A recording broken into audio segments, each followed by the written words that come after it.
Hello student, this is Renu Agarwal here. देखो, हम लोग एलडीसी की क्लासेस शुरू की हुई है, जिसमें हमने सबसे पहले सिलेबस के बारे में डिस्कस किया। आफ्टर दैट बेसिक के बारे में बात की। बेसिक में भी हमने टाइप्स ऑफ सेंटेंसेस किए एंड उसके बाद जो है हमने टाइम एंड टेंस और ऑक्सिलरी वर्ब्स किस तरीके से मेन वर्ब का काम भी कर सकती है, लिंकिंग वर्ब कहलाती है जब वो मेन वर्ब का काम करती है, और किस तरह से वो ड्यूल नेचर होकर हेल्पिंग वर्ब का काम भी करती है।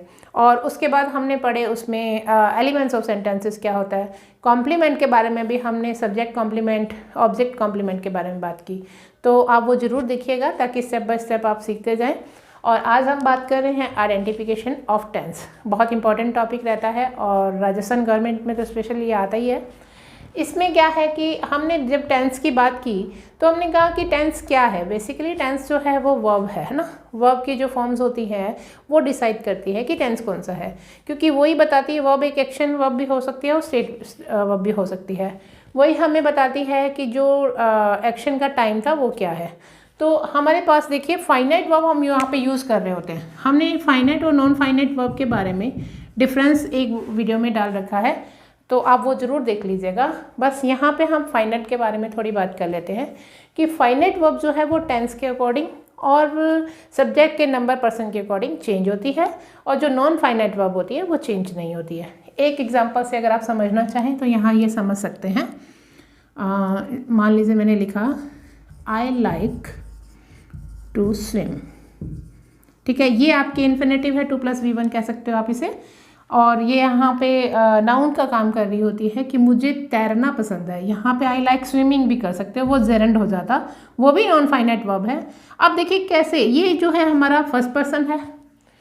ये हाँ प्रोनाउन में जाएं तो ये हमारा फर्स्ट पर्सन हो गया, और यहाँ मैंने अगर लिखा होता ही तो मैंने लाइक का लाइक्स कर दिया होता, लेकिन यहाँ ये सेम रहता।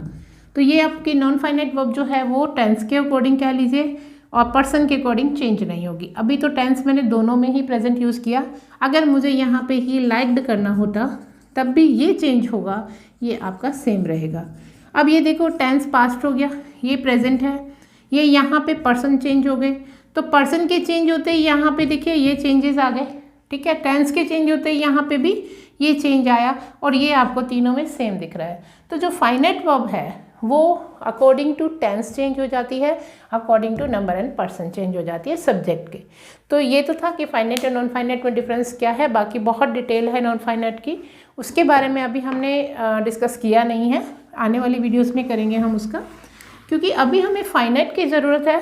तो फाइनाइट वर्ब जैसा कि मैंने पहले भी आपको बताया शायद कि फाइनाइट वर्ब जो है हमारे पास बेसिकली 2 ही तरह की होती है। देखो, V1 यानी कि प्रेजेंट और V2 यानी कि पास्ट। अब इसी बेसिक फॉर्म में से हम एक निकाल लेते हैं जो हमारी ये हमारी प्लूरल है, एक हमारी सिंगुलर निकल जाती है जो कि हमारी होती है V1 के साथ SES। तो ये भी प्रेजेंट की हो गई, ठीक है। और अगर हम यहाँ V3 लिखेंगे तो ये हमारी तीनों में काम आती है, प्रेजेंट, पास्ट एंड फ्यूचर, ठीक है। ये हम परफेक्ट में तीनों में यूज़ कर लेते हैं। उसके बाद हमारे पास एक आती है V1 के साथ ING, वो भी हम तीनों में यूज़ करते हैं, और ये भी कॉन्टिन्यूटी को दिखाती है कि कॉन्टिन्यूस टेंस को बनाती है। इसका मतलब हमारे पास कोई भी ऐसी वर्ब तो है ही नहीं जो हमें फ्यूचर की ओर ले जाए कि ये आप फ्यूचर बना लीजिए। फ्यूचर के लिए हमें क्या करना पड़ेगा? फ्यूचर के लिए हमारे पास मॉडल वर्ब होगी विल और शैल, जो हम यूज़ करेंगे, उससे हमारा फ्यूचर बन जाएगा। क्लियर? तो अब देखो, सबसे पहले हमें आइडेंटिफिकेशन जो करना है, देखो हमने 2 वीडियोस, आई थिंक 2 या 3 हमने पहले रखी है टेंस के ऊपर भी, जो कंप्लीट स्ट्रक्चर है, और उसमें हमने ये भी बता रखा है कि अफर्मेटिव टू नेगेटिव कैसे जाना है, अफर्मेटिव टू इंट्रोगेटिव कैसे जाना है। लेकिन यहाँ हम आइडेंटिफिकेशन सीख रहे हैं। अगर आप चाहें तो वो वीडियो भी वहाँ से देख सकते हैं। देखो, आइडेंटिफिकेशन के लिए हमारे पास टेंसेस का पहले पता होना ज़रूरी है। हमारे टेंस है बेसिकली टाइप्स जो हैं वो 3 टाइप्स के हैं, क्योंकि तीसरा टाइप हम बनाएंगे विल और शैल से। तो हमारे अगर हम काइंड ऑफ सेंटेंस की बात करें, काइंड ऑफ टेंसेस की बात करें, तो हमारे पास हैं 3 तरह के, ठीक है, काइंड ऑफ टेंसेस। ये हो गए present, past and future. Okay. अब इनके सब पार्ट्स हैं, 4 सब पार्ट्स हैं और वो चारों सब पार्ट्स सेम रहेंगे सभी के। तो इसमें हमारे पास कैसे कैसे रहेगा हम बाद में बात करते हैं। पहले हम ये कर लें कि कौन सी चीज़ को देखते ही हमें ये बताना है कि ये तो प्रेजेंट है। और इसमें देखिए पहला हमारा आ जाता है V1 के साथ, जैसे मैंने कहा कि वो भी प्रेजेंट है, वो भी प्रेजेंट है, तो या फिर हमारे पास रहेगी V1 के साथ SES फॉर्म। अभी आपको ये नहीं बताना कि किसके साथ कौन सी आएगी, अभी आपको ये कहना है कि जैसे ही V1 दिखे, जैसे ही V1 के साथ SE और S दिखे तो आपकी वो प्रेजेंट फॉर्म है, ठीक है। उसके बाद आपने कहा कि डूडस, अगर डूडस दिखे देन अगेन वो प्रेजेंट है, ठीक है। डूडस कहाँ आएगी अभी हम इसके बारे में भी बात कर रहे हैं। उसके बाद आपको इज एम आर में से कुछ दिखे तो वो भी आपकी प्रेजेंट में रहेगी, और हैज़ और हैव में से दिखे तो भी प्रेजेंट। अभी तो आपने ये पहचान लिया कि ये टेंस तो प्रेजेंट का है, ठीक है। नेक्स्ट पास्ट में आइए। पास्ट में यहाँ पर V1 की जगह आपको दिखेगी V2, डूडस की जगह दिखेगा डेट। देखिएगा कंपैरिजन करते जाइए साथ साथ कि यहाँ प्रेजेंट में V1 दिखा, पास्ट में V2 दिखा, यहाँ पे यहाँ डूडस दिखा तो यहाँ डेट दिखा, यहाँ इज एम आर दिखा तो यहाँ पर आपको वॉज वर दिखेगा। लर्न कर सकते हैं आप इजीली इसे। यहाँ हैज़ हैव दिखा तो यहाँ आपको हैड दिखेगा। क्लियर। अब यहाँ फ्यूचर में देखें, फ्यूचर में जैसा कि मैंने कहा विल और शैल के बिना आएगा नहीं, तो आपको हर एक में ही विल और शैल दिखेगा, ठीक है। तो ये आपका हो गया फ्यूचर का। अब हम चलते हैं यहाँ कि देखो आपने एक चीज़ देखी है कि यहाँ हमें विल और शैल दिखेगा और वही हमें फ्यूचर बता देगा। यहाँ हमें सब कुछ अलग अलग से देखना है। अब आती है बात कि हमारे पास जो है वो 4 इनके सब पार्ट्स भी होते हैं। अब देखो V1 SES दिखेगा तो वो हमारा हो जाएगा सिंपल प्रेजेंट कह लीजिए या प्रेजेंट इंडेफिनिट कह लीजिए। तो या तो आप वहाँ पर ऑप्शन में सिंपल प्रेजेंट मिलेगा, ठीक है, और यहाँ आप सिंपल पास करेंगे। और विल शैल देखो ये है ना मोडाल्स है, तो इसके लिए याद रखिए कि ये V1 है प्रेजेंट सिंपल के अंदर, और मोडल भी क्या लेता है base form of the verb. यहाँ क्या डिफरेंस था, यहाँ SES फॉर्म आपको लगानी हो सकती थी अकॉर्डिंग टू द पर्सन, लेकिन यहाँ हर पर्सन के साथ आप V1 लगाएंगे, यहाँ पे बेस फॉर्म लगाएंगे। अगर आप यहाँ पे बेस लगा दें तो ज़्यादा आसान भी लगेगा और लर्न भी रहेगा। अब ये जो विल और शैल है इसका थोड़ा सा डिफरेंस है कि ही के साथ जो है ही आप आई और वी के साथ याद कर लीजिए कि आई और वी के साथ शैल लगाते हैं, बट अभी हमें ये तो देखना ही नहीं है ना, हमें आइडेंटिफिकेशन देखना है। हमें आइडेंटिफिकेशन विल और शैल से पता लग जाएगा कि ये तो फ्यूचर का है। उसके बाद आप इधर आए, ये आ गया आपका सिंपल फ्यूचर। तो आई थिंक मैं इसमें कंपैरिजन करके आपको इजीली समझा पा रही हूँ कि V1 के साथ देखोगे सिंपल प्रेजेंट, V2 के साथ देखोगे सिंपल पास्ट, अगेन V1 के साथ यानी base form of the verb के साथ विल शैल, तो सभी में देखोगे चारों में, तो उसके बाद आ जाएगा आपका सिंपल फ्यूचर। अब आप चाहो तो दूसरा नाम भी इसका यहाँ पे मेंशन कर लीजिए, दूसरा होता है इसका प्रेजेंट इंडेफिनिट, क्योंकि दोनों नाम आपको दोनों में से कोई भी एक मिल सकता है, ठीक है। इसी तरह से यहाँ पे पास्ट इंडेफिनिट और इधर हो जाएगा आपका फ्यूचर इंडेफिनिट, ठीक है। अब देखो उसके बाद आता है डूडस। अब ये डूडस क्यों लगाना है, ये भी आपका सिंपल प्रेजेंट का ही टेंस है, लेकिन देखो उसके बाद हमारे पास जो टेंस होता है नेगेटिव भी बनाना होता है। अब इसमें और इसमें आप देखोगे कि हमने दो ही है जिसमें एक्स्ट्रा लिखा और डूडस का यूज़ करेंगे, बाकी जैसे इसके सब पार्ट्स होते हैं उसमें तो ऑलरेडी हमारे पास वर्ब होती है। ये अफर्मेटिव सेंटेंस में और इसके अफर्मेटिव सेंटेंस में हमारे पास ऑक्सिलरी वर्ब कोई भी नहीं होती है, ना तो यहाँ आपको दिखेगी कोई ऑक्सिलरी वर्ब, ना ही यहाँ। बाकी यहाँ देखोगे इसमें हमें लगानी पड़ी इसकी वजह से, क्योंकि इसे जब चेंज करोगे इसके पास ऑलरेडी है नहीं, और आप जब डूडस को लगा के नोट लगा दोगे तो यही नेगेटिव में बन जाएगा, और डूडस को बाहर ले आओगे तो ये इंटरोगेटिव में बन जाएगा। जैसा कि मैंने कहा इसके बारे में हमने वीडियो पहले भी बना रखी है, प्लीज़ ज़रूर देखिएगा, काफ़ी हद तक आपके जो है वो कंसेप्ट क्लियर हो जाएंगे। अब देखो डूडस के बाद नोट लग के V1 वापस base form of the verb आ जाती है, यहाँ पर यहाँ आपका नोट आ जाता है, ठीक है। ये आपका क्या बन जाता है, इसी का नेगेटिव, यानी टेंस पहचानोगे तो ये नहीं बताना कि नेगेटिव है या कि, अभी तो हम कह रहे हैं कि ये सिंपल प्रेजेंट टेंस है, ठीक है। तो ये भी आपका सिंपल प्रेजेंट हो गया। उसके बाद आइए is am are. Is am are के पास आप अगर तो ये सीधा ही है, जैसा कि एक फैक्ट हमने लिखा कि ही इज़ अ टीचर, अगर तो हमने ये लिखा तो ये तो देखिए स्टेट बता रहा है ना, तो सिंपल प्रेजेंट का हो गया एक टेंस, इसको तो हम सिंपल प्रेजेंट बोलेंगे। लेकिन अगर इसके साथ इज एम आर आ जाता है और आईएनजी आ जाता है तो ये कंटिन्यूस बन जाता है। तो वो भी आपको देखना है कि स्टेट बताते समय तो ये सिंपल प्रेजेंट हो गया, लेकिन अगर V1 आईएनजी के साथ आ रहा है तो ये कौन सा टेंस हो जाएगा? कंटिन्यू। कौन सा कंटिन्यू? Present continue. सारा ही प्रेजेंट का है, ये कंटिन्यूस हो जाएगा, ठीक है। हैज़ ऑफ के साथ, हैज़ ऑफ हमेशा क्या लेता है? वर्ब की थर्ड फॉर्म लेता है। शुरू से ही मैं आपको बताती आ रही हूँ, बेसिक से ही, कि हैज़ ऑफ के साथ हमेशा वर्ब की थर्ड फॉर्म आती है। अब हैज़ ऑफ और वर्ब की थर्ड फॉर्म का मतलब हो गया परफेक्ट। अब ये हो गया आपका प्रेजेंट परफेक्ट, क्लियर। लेकिन अगर हैज़ ऑफ सीधा आ जाता है कि आई हैव ए पेन, तो वो प्रेजेंट का है, सिंपल प्रेजेंट का। आई हैव अ पेन, ध्यान रखिएगा ये गलती ना हो जाए।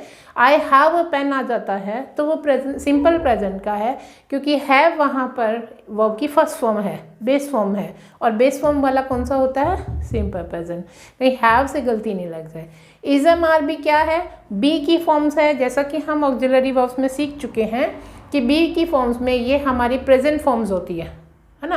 लेकिन जब आईएनजी फॉर्म के साथ आ जाती है तभी ये कंटिन्यूअस होती है। ओके, नेक्स्ट देखिए, अब ये आ गया डिड। डिड के साथ जब आप नॉट लगाओगे, अगेन डू डज के साथ जैसे बेस फॉर्म आ गया, यहाँ भी बेस फॉर्म मिलेगा। आपको सिर्फ डिड देखना है, आपको स्ट्रक्चर पहचान, आपको सिर्फ क्या करना है? टेंस पहचानना है। तो ये आपका कौन सा टेंस हो जाएगा? सिंपल पास्ट, ठीक है। ये भी आपका हो गया सिंपल पास्ट या पास्ट इंडेफिनिट कह लीजिए। उसके बाद वॉज के साथ भी वही कंडीशन है, ही वॉज अ स्टूडेंट, तो सिंपल पास्ट। ही वॉज के साथ अगर आईएनजी फॉर्म आ जाती है तो ये आपकी कॉन्टिन्यूस। ओके, नेक्स्ट देखो हैड। अब ये हैड जब आ जाता है आपके अपने साथ लेके आएगा V3। हैज़ अब आता है तो परफेक्ट हो गया कौन सा? प्रेजेंट का। हैड आ जाता है तो कौन सा हो गया? पास्ट का। हो गया कौन सा? ये आपका परफेक्ट फॉर्म, ठीक है। अब आ जाते हैं विल शेयर। अभी बीच में एक टेंस बच गया आपका, वो बचा परफेक्ट कॉन्टिन्यूस। वहाँ भी आपको देखने को क्या मिलने वाला है? हैज़ हैव प्लस आपके पास, क्योंकि हैज़ हैव हमेशा थर्ड फॉर्म लेता है तो थर्ड फॉर्म बी की लगेगी बीन। उसके बाद हमें कॉन्टिन्यूस भी बनाना है। कॉन्टिन्यूस बनाने के लिए हमें V1 प्लस आईएनजी यूज़ करना होगा। तो ये परफेक्ट भी बन गया V3 लगाने के बाद, और परफेक्ट कॉन्टिन्यूस भी बन गया आईएनजी लगाने के बाद। तो यहाँ पे आपके पास ये बन गया परफेक्ट कॉन्टिन्यूस, ठीक है। इसी तरह से हैड के साथ बीन लगा दीजिए। हैड भी आपकी थर्ड फॉर्म लेगा एंड V1 प्लस आईएनजी लगा दीजिए, तो ये बन जाएगा परफेक्ट कॉन्टिन्यूस, ठीक है। अब आते हैं विल और शैल पर। विल और शैल के साथ जब आपका base form of the verb था देन तो सिंपल फ्यूचर था ही। उसके बाद आपके पास विल और शैल तो रहेगा ही, और विल और शैल की बाद आप लगा दीजिए कंटिन्यू बनाना है। विल और शैल का रूल है कि आप इसको base form of the verb देंगे तो बी लगा दीजिए। बी के बाद कंटिन्यू बनाना है, आईएनजी फॉर्म लगा दीजिए। तो ये आपका बन गया फ्यूचर कंटिन्यूअस, ठीक है। उसके बाद आप आगे परफेक्ट बनाना है तो विल और शैल के साथ वर्ब की फर्स्ट फॉर्म चाहिए, बेस फॉर्म चाहिए। तो बेस फॉर्म हमारी हैव होती है। हैज़ अब में से, हैड में से हमें लेना था परफेक्ट के लिए, तो हमें हैव ही लेना होगा, क्योंकि रूल जो है हमें मॉडल वाला भी कंप्लीट करना है। यहाँ पे मॉडल हमेशा वर्ब की फर्स्ट फॉर्म लेती है, फर्स्ट फॉर्म में भी बेस फॉर्म लेती है, सिंगुलर नहीं लेती। तो शैल हैव और हैव हमेशा थर्ड फॉर्म लेता है। तो अब आप वर्ब की थर्ड फॉर्म लगा दीजिए। ये हो गया आपका फ्यूचर परफेक्ट। Okay, clear. अब आइए, हमें नेक्स्ट चाहिए कंटिन्यूस। ये बना दीजिए पहले, विल शैल के साथ हैव लगा के इसे परफेक्ट बना लीजिए। परफेक्ट के लिए हमें अभी बीन लगा के, क्योंकि वर्ब की थर्ड फॉर्म लगानी है, थर्ड फॉर्म के बाद हमें आईएनजी लगानी है ताकि हमारा ये कंटिन्यू बन सके। तो ये आपका हो जाएगा फ्यूचर परफेक्ट कंटिन्यूस। अभी देखिए, वापस से एक बार चलते हैं कि प्रेजेंट में सिंपल प्रेजेंट बना V1 और SES से, या फिर उसका एफर्मेटिव नेगेटिव बना डू डज लगाने के बाद। ठीक है, इसके बाद आ गया इज एम आर के साथ ING फॉर्म आ रहा है तो कंटिन्यू, अगर इज एम आर अकेला ही आ रहा है तो वो सिंपल प्रेजेंट, हैज़ हैव आ रहा है अकेला ही तो वो सिंपल प्रेजेंट, और हैज़ हैव के साथ वर्ब की थर्ड फॉर्म आ रही है, क्योंकि देखो अगर हैज़ हैव ऑक्सिलरी वर्ब के रूप में काम करता है तो ये वर्ब की थर्ड फॉर्म लेगा, और अगर ये अकेला आ रहा है तो मतलब ये खुद ही मेन वर्ब का काम कर रहा है। वो चीज़ हमने पिछली क्लास में भी किया, आप देख लीजिएगा ज़रूर। हैज़ हैव बीन लगाकर ING लगाया तो वो बन गया परफेक्ट कॉन्टिन्यूस। उसी तरह से यहाँ देख लीजिएगा, V2 सिंपल प्रेजेंट, डिड लगाया तो सिंपल पास, डिड लगाया तो सिंपल पास, वॉज वर अकेला तो सिंपल पास और वॉज वर के साथ ING तो continuous. Had V3 perfect, had been ING perfect continuous. Will shall be base form of the verb simple, will shall के साथ बी और ING फॉर्म तो देखते ही कंटिन्यूस हो जाता है, ये ध्यान रखिएगा, ING फॉर्म लगाते ही continuous. Will shall have V3 तो आपके पास आ गया फ्यूचर परफेक्ट। अब यहाँ पे आपने देखा कि will shall have been plus V1 ING। अभी आपने ये देखा कि आपको यहाँ पर किस चीज़ की ज़रूरत है, बेसिकली आपको वर्ब पता होना चाहिए कि ये वर्ब कौन सी है। अगर आपको वर्ब नहीं पता होगी तो आप के लिए आइडेंटिफिकेशन थोड़ा मुश्किल हो जाएगा। आप इसको स्क्रीनशॉट ले लीजिए ताकि हम कुछ क्वेश्चंस कर सकें। तो यहाँ पे कुछ सेंटेंसेस लिखे हुए हैं और हमें इसमें से टेंस पहचानना है कि कौन सा टेंस है। कोशिश कीजिएगा आप लोग भी एक स्क्रीनशॉट लेकर पहले ट्राई कीजिएगा मेरे बताने से पहले, और मुझे मार्क्स भी कमेंट बॉक्स में ज़रूर बताइएगा। अब देखिए पहला क्वेश्चन है, how many girls are taking part in the drama. तो यहाँ ये क्वेश्चन है, वैसे क्वेश्चन बना हुआ है। आप देखोगे कि यहाँ जो वर्ब है हमें दो ही चीज़ देखनी है, auxiliary verbs and main verb. अब ऑक्सिलरी वर्ब आपकी यहाँ पे यानी helping verb, auxiliary verb means helping verb, यहाँ पे आर के साथ ING फॉर्म आ रही है। आपको आगे किसी में भी जाने की ज़रूरत नहीं है, आपको यहाँ वर्ब दिख गई है। तो how many girls are taking part in the drama, वैसे मैं बता देती हूँ कि कितनी गर्ल्स जो है वो ड्रामा में पार्ट ले रही है। तो इसमें आपको कौन सा आ गया है, प्रेजेंट। ये इज एम आर आपको क्या बताता है, देखिए बार बार हम बोलेंगे साथ साथ आपको याद हो जाएगा। इज एम आर आपको क्या बताता है, प्रेजेंट, और टेकिंग क्या बताता है, कॉन्टिन्यूस। बस इतने में ही आपका क्लियर हो जाएगा। नेक्स्ट देखिए, the full moon always shines with a glow. Full moon, अब ये तो यहाँ पे हमारा नाउन है, ऑलवेज हमारी एडवर्ब आ गई, वर्ब कौन सी है, शाइन्स। अब देखो ऐसे तो क्या पता, हमें नहीं पता लगता कि शाइन कौन सी वर्ब है, शॉन कौन सी होती है, लेकिन जब SC और ES लगा है तो बहुत ही क्लियर हो जाता है कि ये वर्ब की फर्स्ट फॉर्म के साथ SES लगा है। तो वर्ब की फर्स्ट फॉर्म और SES का मतलब हो गया, ये टेंस भी हमारा हो गया प्रेजेंट, और प्रेजेंट कौन सा, इंडेफिनिट। ऑप्शन में देख लीजिएगा सिंपल प्रेजेंट मिल रहा है या प्रेजेंट इंडेफिनिट मिल रहा है। नेक्स्ट देखिए, डॉग्स हैव बीन, देखो हैज़ हैव है तो कौन सा टेंस हो गया हमारा, प्रेजेंट। ठीक है, अब प्रेजेंट में भी हैव के साथ क्या दिया हुआ है, वर्ब की थर्ड फॉर्म। गलती यहाँ करते हैं बच्चे, हैज़ हैव के साथ बीन देखा और कंटिन्यूस लगा दिया, कंटिन्यूस फॉर्म थोड़ी है यहाँ, ये हैव की, ये बी की थर्ड फॉर्म है, ये वर्ब की थर्ड फॉर्म है बी की। तो dogs have been pets to man for, be मतलब होना, जो डॉग्स है वो हम युगों युगों से जैसा चलता आ रहा है कि वो पेट्स रहते आए हैं मैन के। तो देखो डॉग्स हैव बीन V3 आ गया, प्रेजेंट है तो प्रेजेंट V3 कौन सा होता है, परफेक्ट। बस आपको ऐसे टुकड़ों में याद कर लेना है, बहुत जल्दी आप आसानी से पहचान जाओगे। व्हेन डिड, डिड देखिए किस में आता है, डिड का मतलब ये डू डज की सेकेंड फॉर्म है, डू डज होता तो प्रेजेंट होता, डिड है तो ये पास्ट हो गया, और पास्ट भी कौन सा हो गया, V2 माना जाता है। देखिए डू डज की सेकेंड फॉर्म होती है डिड, तो ये कौन सा हो गया, डिड देखा नहीं हमने तो हमने कह दिया पास्ट। ठीक है, और इसके साथ हमेशा बेस फॉर्म आती है, फिनिश आपकी V1 होगी, base form of the verb रहेगी, तो ये हमारा कौन सा हो गया, सिंपल पास्ट कह लीजिए या पास्ट इंडेफिनिट। ठीक है, यहाँ डू डज में से कुछ होता तो ये प्रेजेंट इंडेफिनिट हो जाता। आई हैव वेटेड, यहाँ देखिए ये वाले पहले ऊपर वाला कर लेते हैं, when did they finish their work का मतलब हो गया उन्होंने अपना काम कब ख़त्म किया।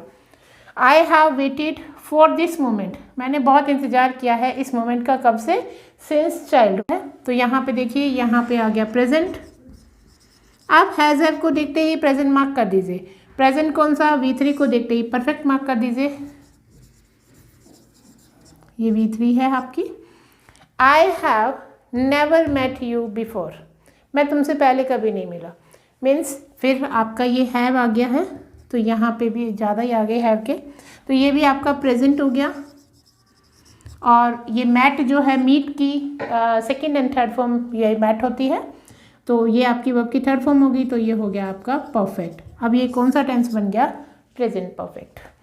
This man has been selling, अब यहाँ देखिए हैज़ के साथ बीन और बीन के बाद सेलिंग यानी कॉन्टिन्यूस फॉर्म, तो ये आपको देखिए यहाँ दोनों का डिफरेंस देखिएगा। हैव बीन के बाद आपका सीधा पेट्स था, यहाँ पे हैज़ बीन के साथ वर्ब की आईएनजी फॉर्म है, तो इसके अकॉर्डिंगली प्रेजेंट परफेक्ट तो ये है ही, ठीक है। ये जो दोनों चीज़ें आपको थर्ड फॉर्म भी दिख रही है, तो प्रेजेंट परफेक्ट तो है ही, लेकिन साथ ही साथ आईएनजी फॉर्म भी है, तो इसका मतलब ये हो गया present perfect continuous. Clear. My cousins are coming, are is am are दिखा तो प्रेजेंट हो गया, आईएनजी फॉर्म दिखा तो कंटिन्यूस हो गया। आई थिंक ये आपको क्लियर है सारे मतलब जितने भी हमने सेंटेंसेस किए हैं, 8 सेंटेंसेस में से आपके कितने मार्क्स आए आप बताइएगा, आपने अगर किए हो तो कमेंट बॉक्स में। और अगर आपको वीडियोस पसंद आ रही हो तो आप लाइक ज़रूर करते रहिए और शेयर करते रहिए। अभी कुछ और क्वेश्चंस करेंगे हम, कुछ क्वेश्चंस और हैं जिन्हें हम सॉल्व करते हैं। देखिए आप चाहें तो इनको पहले मुझसे पहले सॉल्व करके कमेंट बॉक्स में आंसर कर सकते हैं, हम वीडियो को पॉज करके। देखिए it has been raining since yesterday, अब हैज़ बीन के साथ आया है रेनिंग, यहाँ आप देखोगे इट इंट्रोडक्टरी वर्ड है, वैसे हमें कुछ मतलब नहीं है इससे, हमें मतलब है सिर्फ वर्ब से, तो इट हैज़ बीन और रेनिंग का मतलब परफेक्ट, ये प्रेजेंट और ये परफेक्ट, अगेन ये कॉन्टिन्यूस, ठीक है। ही ऑलवेज वेंट, ये हमें वर्ब पता होनी चाहिए पहले। वेंट किसकी फॉर्म है, देखिए साथ साथ थोड़ी थोड़ी वर्ब याद करते जाइएगा, गो, वेंट, गॉन, इससे हमें पता लग जाता है कि ये वर्ब की सेकंड फॉर्म है। तो वर्ब की जो सेकंड फॉर्म है, तो हमारा ये टेंस कौन सा हो गया, सिंपल पास्ट या फिर पास्ट इंडेफिनिट। छुट्टियों में जाया करता था, यानी छुट्टियों के दौरान हिल स्टेशन जाया करता था, हमेशा जाया करता था। परहैप्स वी, परहैप्स का मतलब शायद होता है। वी शैल रीच, शैल के साथ अगर वर्ब की फर्स्ट फॉर्म आ रही है तो इसका मतलब ये हो गया आपका सिंपल फ्यूचर या फ्यूचर इंडेफिनिट। हम सिंपल फ्यूचर लिख देते हैं, क्योंकि देखो डायरेक्ट आएगी तो हमेशा ही first base form of the verb shall के साथ, लेकिन विल और शैल दोनों के साथ ही, लेकिन डायरेक्टली जो है मेन वर्ब आना का मतलब सिंपल फ्यूचर या फ्यूचर इंडेफिनिट।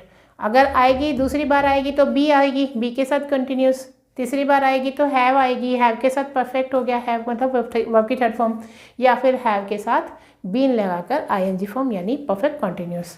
नेक्स्ट देखिए, he made a mistake, made है आपकी, देखो हमारे अभी मार्कर चेंज कर लेते हैं, मेड जो है वो आपकी वर्ब की सेकेंड फॉर्म भी है, थर्ड फॉर्म भी है, ये होती है मेक, मेड और मेड। अब आप कहोगे कि इसमें पहचान क्या है, जैसा कि मैंने पहले भी बताया बार बार आपको कि ये V2 और V3 में डिफरेंस क्या रहेगा, ये एक्टिव वॉइस में हैज़, हैव और हैड के साथ आएगी, ठीक है, और ये अकेले आएगी। क्लियर। तो यहाँ पे हमारे पास ये V2 है, V2 का मतलब हो गया सिंपल पास्ट कह लीजिए या पास्ट इंडेफिनिट कह लीजिए, तो मैंने यहाँ सिंपल पास्ट ही लिख दिया है अभी। वाई डिड अगेन आपकी V2 यानी डू डज होता तो प्रेजेंट होता, और डिड है तो ये सिंपल पास्ट हो गया। और वर्ब की जो है यहाँ पे फर्स्ट फॉर्म आती है हमेशा ही, base form of the verb, इसकी भी आप याद कर लीजिए साथ ही साथ, write, wrote, written, write, wrote और रिटर्न। इसमें अक्सर गलती करते हैं बच्चे, राइटिंग में जो स्पेलिंग है डबल टी ING कर जाते हैं, सिर्फ रिटर्न में डबल टी होती है, राइटिंग में सिंगल टी होता है, तो आप वो भी गलती मत करिएगा कभी। देखिएगा आई हैव हैड, अक्सर इस टेंस में बच्चे गलती करते हैं, हैड को देख के ये लगता है आप लोगों को कि ये पास्ट है, हैव को देख के लगता है प्रेजेंट है। तो एक चीज़ याद रखिए कि जैसे कि हमने बेस किया था, base form of the verb में मैंने बताया कि जो हैव है वो आपका बेस फॉर्म है, फिर इसकी सिंगुलर हैज़ होती है और प्लूरल हैव ही होती है, ठीक है। और इसकी जो past form of the verb होती है वो हैड होती है और थर्ड फॉर्म भी इसकी हैड होती है, ठीक है। तो ये जो हम कर रहे हैं यहाँ पर, ये जो यहाँ हम कर रहे हैं, ये ऑक्सिलरी वर्ब है, हेल्पिंग वर्ब है, ये मेन वर्ब है, ये आपकी वर्ब की थर्ड फॉर्म है। तो अब ऐसा कभी मत देखिएगा कि ये तो गलत हो गया, यहाँ भी हैड आ सकता था, आई हैड, तब ये प्रेजेंट पास्ट परफेक्ट हो जाता। अगर यहाँ हैव की जगह हैड, देखो यहाँ हैव नहीं हो सकता क्योंकि हैव थर्ड फॉर्म लेता है, चाहे यहाँ हैज़ होता, चाहे यहाँ हैव होता, चाहे हैड होता। हैड तो आ सकता है यहाँ पे, हैव यहाँ नहीं आ सकता, यहाँ तीनों में से कुछ भी आ सकता था। यहाँ अगर शी होता तो हैज़ आ जाता, ठीक है। पास्ट परफेक्ट बनाना हो तो यहाँ हैड हो जाता, क्लियर। तो यहाँ देखिए आई हैव हैड, ये आपकी ऑक्सिलरी वर्ब है, हेल्पिंग वर्ब है, और ये कौन सी है, ये प्रेजेंट की है, और ये परफेक्ट हो गया, ठीक है। तो ये आपका टेंस हो गया प्रेजेंट परफेक्ट। ऐसे ही टेंस में अक्सर गलती होती है, कन्फ्यूज़न यही होती है ज़्यादा। अब देखो व्हाट वर यू डूइंग, अब ये वर जो है वो आपका पास्ट का और जो डूइंग है वो है आपका कंटिन्यू। तो कौन सा टेंस हो गया, पास्ट कंटिन्यूस। आई होप आप लोगों को आइडेंटिफाई करना आ गया होगा टेंस का। अगर विल और शैल के साथ हैव दिया हुआ होता तो वो, और वर्ब की थर्ड फॉर्म दी हुई होती, तो वो टेंस आपका हो जाता फ्यूचर परफेक्ट का। विल शैल हैव बीन दिया होता, आईएनजी दिया होता, तो वो हो जाता परफेक्ट कंटिन्यूस। जैसा मैंने आपको टुकड़ों में सिखाया कि विल शैल दिखा, आपने लगा दिया फ्यूचर, फिर आपको हैव दिखा तो विल शैल के साथ हैव होगा मतलब परफेक्ट, फिर आपको आईएनजी फॉर्म दिखा तो कंटिन्यू, और अगर आईएनजी फॉर्म नहीं है तो वो सिर्फ हो जाता परफेक्ट, ठीक है। तो इस तरह से अगर आप पहचानेंगे तो आपको इजी रहेगा। वीडियोस पसंद आ रही है तो आप शेयर ज़रूर करिए, वीडियोस कैसी लग रही है कमेंट बॉक्स में बताइए, शेयर करिए और लाइक तो कर ही दीजिए। Thank you for watching.